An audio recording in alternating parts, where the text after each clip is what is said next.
η Κρήτη ζωσμένη, τα βαριά της τα σίδερα σπά, και σαν πρώτα πιέται χτυπά και γοργή κατεβαίνει, με μεγάλο θεόρατο δόρυ, Πολωνιά φωτιά και ζωή, και στη δόση φωτιά και βοή, τρέμουν δάση και όρη.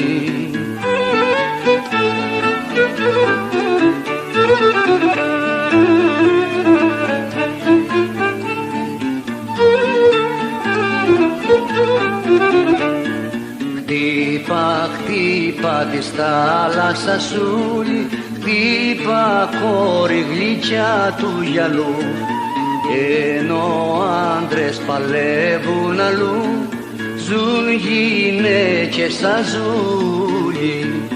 Από εδώ ρε θεμνιώτες, χανιώτες, από εκεί στιακή καστρινή, να βουίζει παντού μια φωνή, στις παθιές μας τις πρώτες, στις παθιές μας τις πρώτες.